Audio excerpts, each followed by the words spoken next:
नमस्कार, मैं हूं रवि केंद्रा। हॉर्नबिल टीवी देख रहे हैं आप। खबरों की शुरुआत करते हैं। देहरादून स्थित पुलिस लाइन में अग्निशमन सेवा सप्ताह के अवसर पर कार्यक्रम हुआ है, जहां प्रदेश के मुखिया पुष्कर सिंह धामी ने शिरकत की।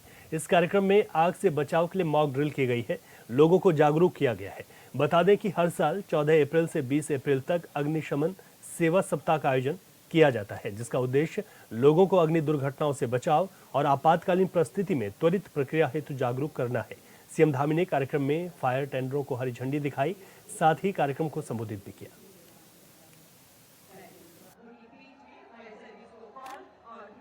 प्रदेश में अग्निशमन एवं आपात सेवा से जुड़े इंफ्रास्ट्रक्चर को और मजबूत बनाने के साथ ही रक्षा उपकरणों के आधुनिकीकरण पर भी निरंतर कार्य कर रही है।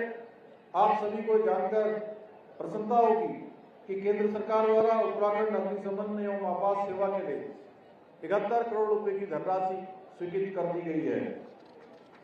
आज हमारे प्रदेश में जहां एक और विश्व बैंक पोषित योजना के अंतर्गत 18 फायर स्टेशनों का निर्माण किया जा रहा है, वहीं फायर इमरजेंसी से निपटने के लिए विश्व स्तरीय उपकरण खरीदने का प्रयास भी किया जा रहा है।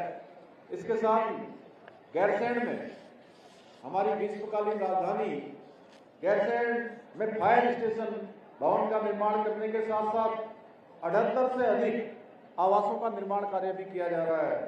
इतना ही नहीं, हमारी सरकार द्वारा इसी अप्रैल माह में जनपद हरिद्वार के बहादुराबाद फायर स्टेशन को भी स्वीकृत किया गया है। इसके अतिरिक्त उत्तराखंड की भौगोलिक परिस्थितियों के अनुरूप शासन स्तर पर फायर स्टेशनों की मैपिंग की जा रही है, जिसके बाद और भी अधिक दूरस्थ क्षेत्रों में फायर स्टेशन खोलने की दिशा में हम कार्य करेंगे। भाइयों बहनों, हमारा प्रदेश भौगोलिक रूप से संवेदनशील प्रदेश है, जहां प्रत्येक वर्ष हमें आपदाओं का सामना करना पड़ता है। कभी अतिवृष्टि के रूप में, कभी भूस्खलन के रूप में, अनेक रूपों से हमें उनका सामना करना पड़ता है। ऐसे में अग्निशमन एवं आपात सेवा की भूमिका और भी महत्वपूर्ण हो जाती है।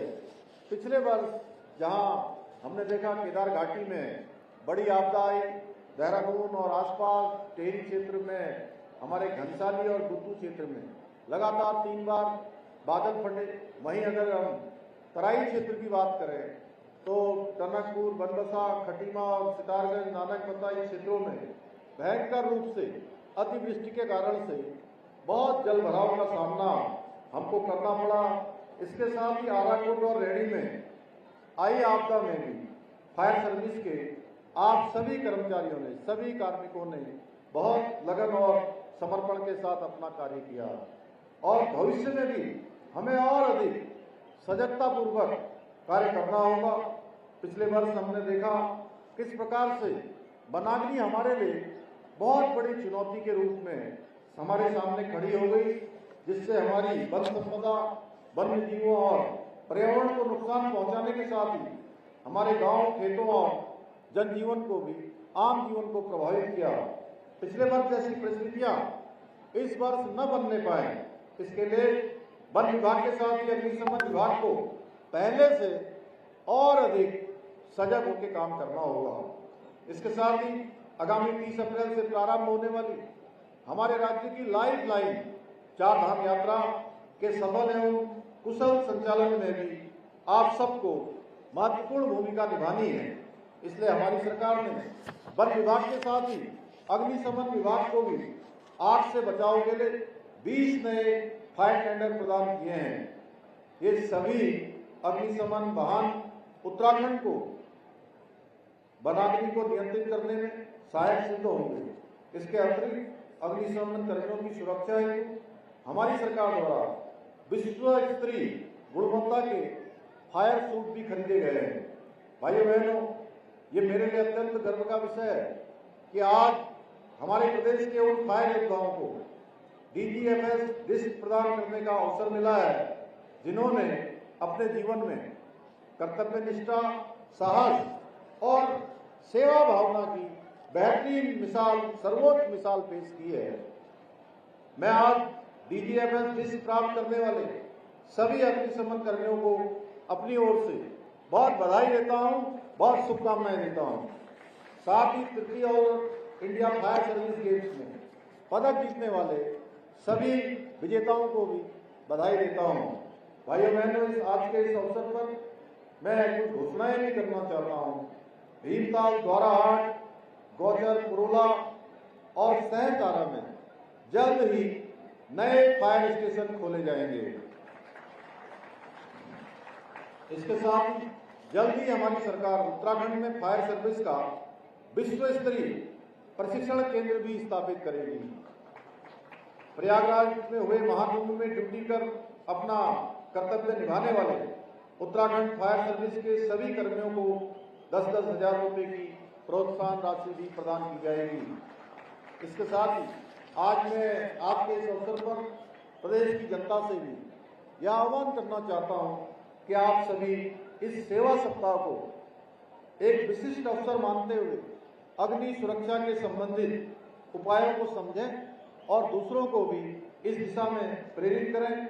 मुझे पूरा विश्वास है आप सभी फायर फाइटर्स आगे भी पूरी निष्ठा के साथ, पूरे समर्पण के साथ, पूरे साहस और पराक्रम के साथ, पूरे कौशल के साथ कार्य करते हुए हमारे प्रदेश को पहले से और अधिक सुरक्षित बनाने में अपना योगदान प्रदान करते रहेंगे।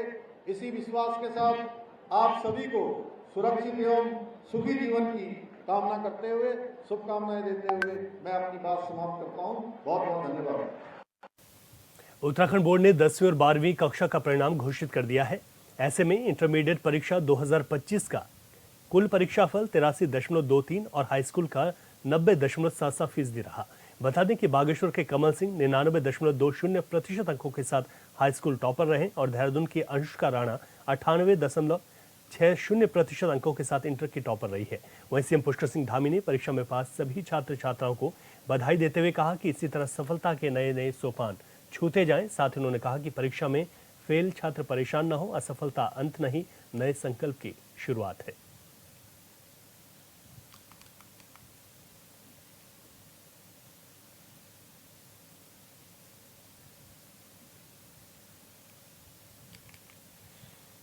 उत्तराखंड के काशीपुर में करोड़ों की लागत से फ्लाईओवर का निर्माण किया जा रहा था। उम्मीद थी कि फ्लाईओवर बनने से ट्रैफिक का दबाव कम होगा, लेकिन निर्माण कार्य में इस तरह से भ्रष्टाचार हुआ कि उद्घाटन के 1 साल बाद ही फ्लाईओवर में बड़े से हॉल बन गए हैं। शहर के लोग अब इसे लेकर जांच की मांग कर रहे हैं। इस रिपोर्ट में देखिए।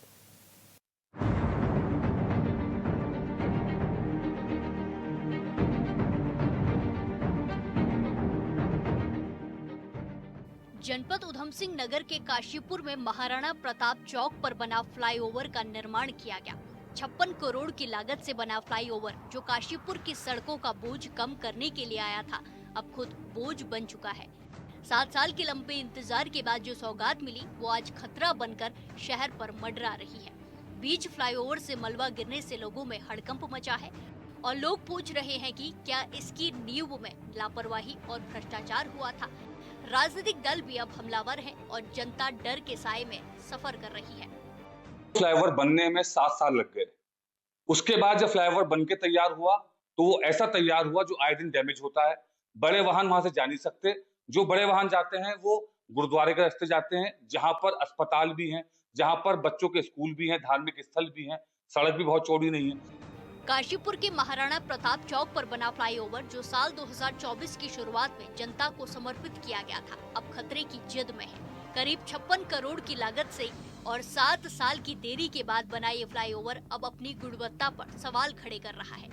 दरअसल फ्लाईओवर के ऊपर से अचानक लगभग 1 मीटर के हिस्से का मलबा नीचे गिर गया। गनीमत रही कि कोई वाहन उस वक्त वहां से नहीं गुजर रहा था, वरना बड़ा हादसा हो सकता था। काशीपुर की जनता को राहत देने के बजाय जो एक फ्लाईओवर बना है, जो एक सफेद हाथी साबित हो रहा है, में जो घोटाला हुआ है, जो घोटाले के जिम्मेदार लोग हैं, उन पर कार्रवाई होनी चाहिए।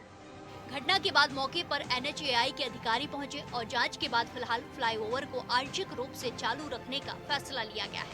हल्के वाहनों को सावधानी के साथ ऊपर से गुजरने की इजाजत दी गई है, जबकि भारी वाहनों का रूट डाइवर्ट कर दिया गया है। अब रोडवेज और प्राइवेट बसों को अलग अलग रूट से निकाला जा रहा है। बड़ी बसों को मंडी से बैलजूड़ी, गुरुद्वारा होते हुए मानपुर रोड और स्टेडियम से रामनगर की ओर डाइवर्ट किया गया है, जबकि रोडवेज की बसें टांडा से होकर शुगर मिल और चैती चौराहे से निकाली जा रही है। की कमेटी बननी चाहिए और वो कमेटी अपनी रिपोर्ट दे तो ये जनता को राहत देने की बजाय जनता को मुश्किलों में डालने की बात है। जहां से अब भारी वाहनों को निकाला जा रहा है, उस रास्ते पर स्कूल, धार्मिक स्थल, गुरुद्वारा और शादी ब्याह के रिजॉर्ट मौजूद हैं। दिन में नो एंट्री के बावजूद कई वाहन उस रास्ते से गुजरते हैं, जिससे दुर्घटनाओं की आशंका बनी रहती है। भीड़-भाड़ और ट्रैफिक जाम अब आम हो गया है। लोगों के कारोबार प्रभावित हो रहे हैं और रोडवेज अड्डे जैसी जगह वीरान होती हुई नजर आ रही है। काशीपुर में जो फ्लाईओवर बना है, ये काशीपुर के लिए एक अभिशाप बनकर रहेगा। टेक्निकल के हिसाब से भी जो है पूरी तरह से गलत है। उसकी लंबाई, उसकी ऊंचाई, उसकी चौड़ाई, क्योंकि टी पॉइंट वाला फ्लाईओवर है, रोज नई दुर्घटनाएं की संभावनाएं बढ़ेगी। पिछले दिनों इसमें इसका कुछ पार्ट गिर गया था, जिसमें बड़ी दुर्घटनाएं होते बची। प्रशासन ने उसकी जांच न करा के उसमें ये कर दिया कि हैवी गाड़ी नहीं। फ्लाईओवर के हाल को लेकर सियासी बयानबाजी भी तेज हो गई है। समाजवादी पार्टी के नेता नदीम अख्तर ने कहा कि ये फ्लाईओवर का निर्माण शहर की जनता को राहत देने के लिए किया गया था, लेकिन निर्माण में लापरवाही और भ्रष्टाचार की वजह से शहर के लोगों को अब परेशानी हो रही है। लिहाजा ये जरूरी है कि इसकी जाँच होनी चाहिए। यदि हैवी गाड़ी नहीं चलेंगी तो कहाँ चलेंगे? तो इसलिए बनाया गया था कि इस पर गाड़ी ना चले। इसे करने के लिए आपने गुरुद्वारे की साइड से वो किया है। गुरुद्वारे की तरफ कई स्कूल पढ़ते हैं, वहां पर धार्मिक दृष्टि से भी वो है, तो वहां पर उधर आगे शमशान घाट भी है। ऐसे में वो रूट वो करके कितना खतरनाक वो कर दिया, लोगों को निकलना मुश्किल हो। यदि प्रशासन ने इस चीज को नहीं किया तो ये बहुत शहर का बहुत बुरा हाल हो जाएगा। आज इस फ्लाईओवर की वजह से एक बहुत बड़ा बस अड्डा जो पूरा मृत अवस्था में। वहीं कांग्रेस नेता हरीश कुमार ने बीजेपी पर तीखा हमला बोलते हुए कहा कि जिसके पास जितनी समझ थी उसने उतना हिस्सा इस फ्लाईओवर में दबा दिया। अब न छोटे वाहन सुरक्षित हैं और न ही बड़े वाहन। और जिन रास्तों से भारी वाहन निकाले जा रहे हैं, वहां बच्चे पढ़ते हैं, मंदिर और गुरुद्वारे हैं और लोग घंटों जाम में फंसे रहते हैं। लोगों को ये परेशानी हो कि हम बसें कहाँ से पकड़े। व्यापारिक दृष्टि से लोगों का बहुत बड़ा नुकसान हुआ है। मॉल था, प्रिय मॉल, वो खत्म हो गया है। कई पेट्रोल पंप खत्म हो गए हैं। जो बड़े बड़े शोरूम हुआ करते थे वो खत्म हो गए। ये तो हमारे लिए पूरा अभिशाप बनकर रह गया काशीपुर में फ्लाईओवर की शुरुआत एक बड़ी सौगात के तौर पर हुई थी, लेकिन आज वही फ्लाईओवर सवालों के घेरे में है। करोड़ों रुपए खर्च करने के बावजूद निर्माण की गुणवत्ता संदेह के घेरे में है और हादसे की आशंका ने लोगों के मन में डर बैठा दिया है। आम जनता के साथ साथ अब राजनीतिक दल भी इस पर सवाल उठा रहे हैं। कहीं ये फ्लाईओवर लापरवाही और भ्रष्टाचार का नमूना तो नहीं है? जवाब अभी भी अधूरा है, लेकिन जनता उम्मीद कर रही है कि इससे पहले कोई बड़ी घटना ना हो, जिम्मेदार जागे और ठोस कदम उठाए। Bureau report, hornbill TV.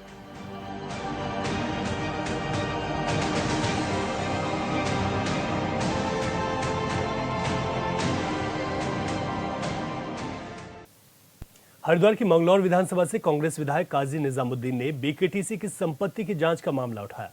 उन्होंने कहा कि बीजेपी वक्फ बोर्ड में पारदर्शिता लाने के लिए अमेंडमेंट एक्ट लाती है, जबकि बद्री केदार मंदिर समिति के पास कई संपत्तियां हैं, इसकी जांच नहीं हो रही। वहीं इसको लेकर वक्फ बोर्ड के अध्यक्ष और बीजेपी नेता शादाब शम्स ने कहा कि बीकेटीसी से वक्फ बोर्ड की तुलना नहीं की जा सकती। अगर बद्री केदार मंदिर समिति की तुलना करनी है तो वे दरगाह शरीफ से की जा सकती है, जिसके पास 15 से ज्यादा संपत्तियां हैं।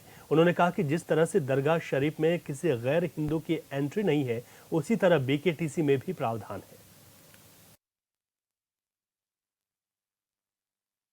ये सिर्फ और सिर्फ राजनीतिक रोटियां सेकने आ जाते हैं। अगर कांग्रेस के विधायक धर्म वर्सेस धर्म की बात करते हैं, उनसे पूछे, वो एक अगर बीकेटीसी का मुकाबला आप वक्फ बोर्ड से नहीं कर सकते, बीकेटीसी का मुकाबला आप मेरे कलियर शरीफ से कर सकते हैं, दरगाह कलियर। उसके पास भी 20-25 दरगाहों का मामला है, संपत्तियां हैं, तो वहां किसी भी गैर मुस्लिम को उसमें नहीं रखा जा रहा है, तो बीकेटीसी का मामला नहीं है। अब वो कह रहे हैं कि उनकी संपत्तियों की भी जांच, सबकी कराएंगे ना जांच, एक कांग्रेसी की जांच कराएंगे। जैसे ही सोनिया जी की और राहुल जी की जांच की बात आती है तो आप फुदक जाते हैं। अभी तो जांच ऊपर से शुरू कर रहे हैं, नीचे तक आने दीजिए, चिंगारी अपने आप लगेगी, अपने आप फुदक रहे। हरिद्वार के हर की पैड़ी क्षेत्र में एक युवक ने गंगा के पास अमर्यादित पोस्टर लगाकर वीडियो बनाई, जो कि सोशल मीडिया पर वायरल है।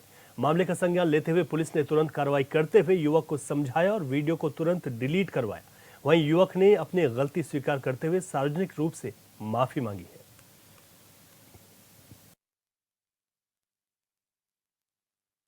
मेरे द्वारा इंस्टाग्राम पे कल एक अपशब्दों में गंगा किनारे वीडियो अपलोड कर दी थी मैंने। उस चीज़ के लिए मैं पुलिस विभाग से और जिन भाइयों को मेरी वीडियो से ठेस पहुंची है, मैं उन सबसे हाथ जोड़ के क्षमा मांगता हूँ।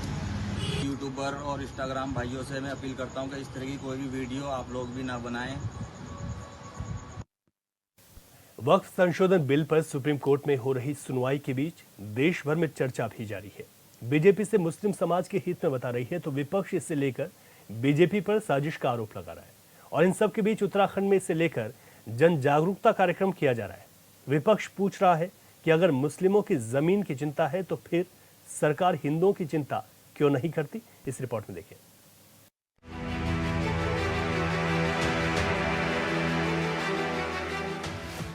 वक्फ संशोधन बिल पर जारी बहस के बीच देहरादून बीजेपी कार्यालय में वक्फ जन जागरण अभियान को लेकर कार्यशाला का आयोजन किया गया, जिसमें बीजेपी के प्रदेश प्रभारी, राज्य के सीएम, प्रदेश के जिला संगठनों और मुस्लिम समुदाय के लोगों ने हिस्सा लिया। मुख्यमंत्री पुष्कर सिंह धामी ने प्रधानमंत्री नरेंद्र मोदी का धन्यवाद करते हुए कहा कि जब से केंद्र में मोदी सरकार आई है तब से वक्फ संपत्तियों का आंकड़ा तेजी से बढ़ा है।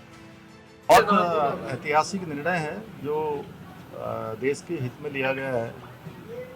कोई कानून नहीं, किसी प्रकार की व्यवस्था नहीं, लगातार संपत्तियों को केवल वक्फ के नाम पर जो कब्जा किया जा रहा था, इस ऐतिहासिक कानून के आने से उन पर लगाम लगेगी और एक एक इंच जो जमीन है उस जमीन का सदुपयोग होगा।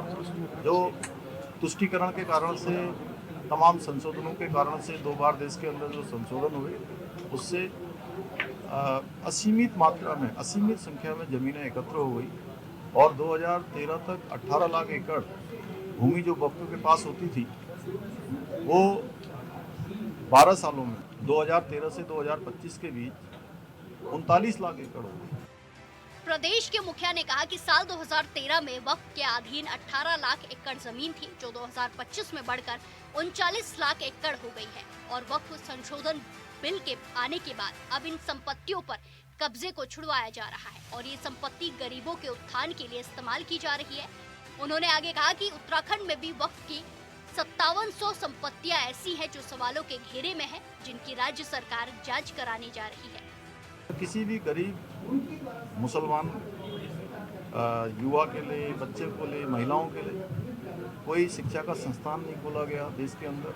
अलबत्ता औने दामों पर किसी को 5 स्टार होटल खोलने के लिए दे दी गई, किसी को अन्य प्रयोजन के लिए दे दी गई। अब इन सभी प्रयोजनों पर रोक लगेगी और देश के हित में, मुस्लिम समुदाय के हित में लाया गया निर्णय है। वहीं वक्फ संशोधन बिल पास होने के बाद मुस्लिम समुदाय के लोगों ने केंद्र की मोदी सरकार का धन्यवाद किया और मुस्लिम समुदाय के लोगों का कहना है कि वक्फ की जिन संपत्तियों पर बड़े नेताओं और अमीर लोगों के कब्जे हुआ करते थे, आज वक्फ की उन जमीनों को सरकार कब्जा मुक्त करा रही है और उस जमीन का इस्तेमाल गरीबों के लिए हो रहा है, जिसके लिए पूरा मुस्लिम समाज मोदी सरकार का शुक्रगुजार है। सबसे पहले तो मैं एज ए मुस्लिम इस वक्फ बोर्ड का जो ये बिल लाया गया है इसका स्वागत करता हूँ। मैं क्या, जो दबा कुचला मुस्लिम समाज जो भी अभी तक हर चीज़ से वंचित था वो इसका स्वागत कर रहा है।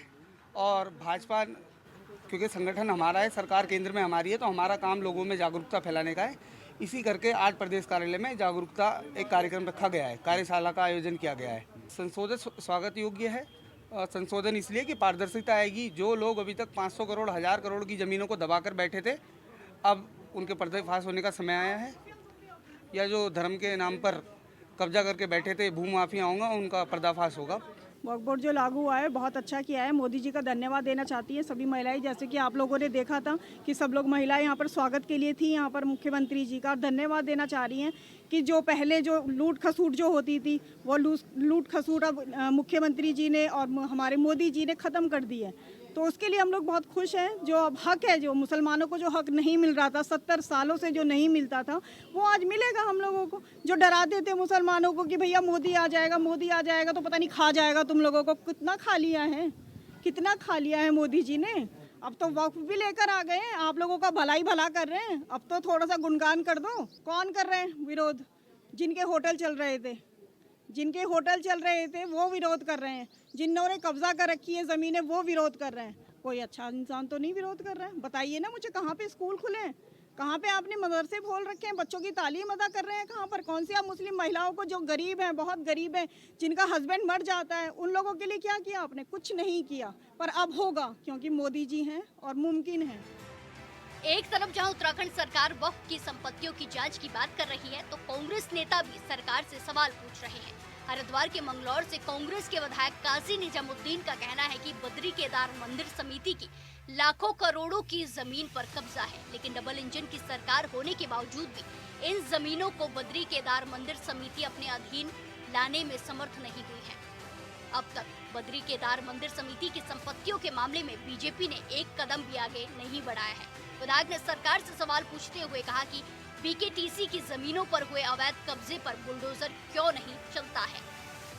मैं आदरणीय प्रधानमंत्री जी का इस कानून को, इस संशोधन को लाने के लिए देवभूमि उत्तराखंड की जनता की ओर से बहुत स्वागत करता हूँ, अभिनंदन करता हूँ। और देवभूमि उत्तराखंड में भी 5700 के लगभग परिसंपत्तियाँ हैं, उन संपत्तियों की भी हम जाँच करेंगे और जहाँ पर भी इस प्रकार के मामले होंगे इसके लिए जांच कमेटी बनाएंगे और उसमें हम कड़ाई से जांच करेंगे। एक एक जो समाज की ज़मीन है, प्रदेश की ज़मीन है, देश की ज़मीन है, वो देश के काम आनी चाहिए, प्रदेश के काम आनी चाहिए।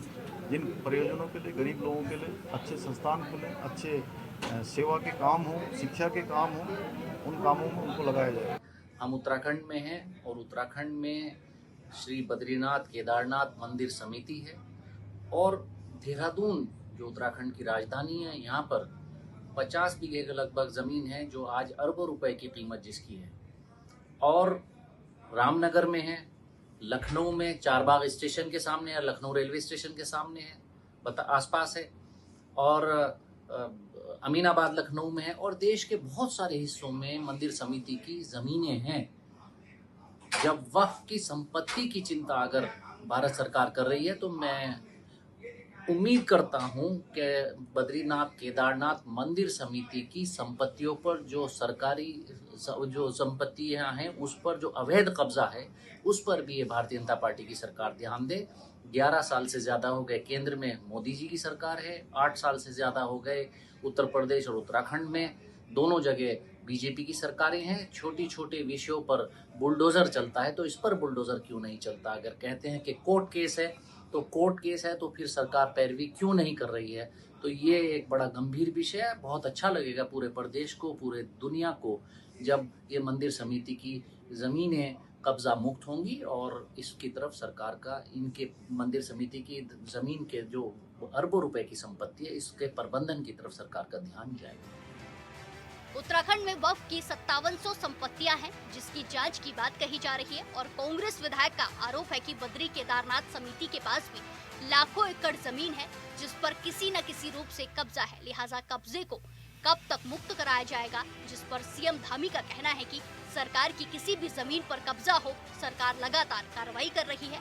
कुल मिलाकर यह है कि सुप्रीम कोर्ट में सुनवाई के बीच वक्फ की जमीन को लेकर न सिर्फ उत्तराखंड में बल्कि पूरे देश में चर्चा हो रही है। सत्ता पक्ष और विपक्ष के बीच सियासी माहौल गर्म है।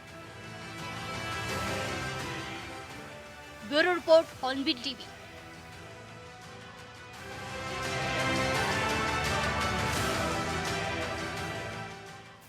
और इस बुलेटिन में अभी के लिए इतना ही। खबरों से अपडेट रहें और देखते रहे हॉर्नबिल टीवी। इजाजत दीजिए, नमस्कार।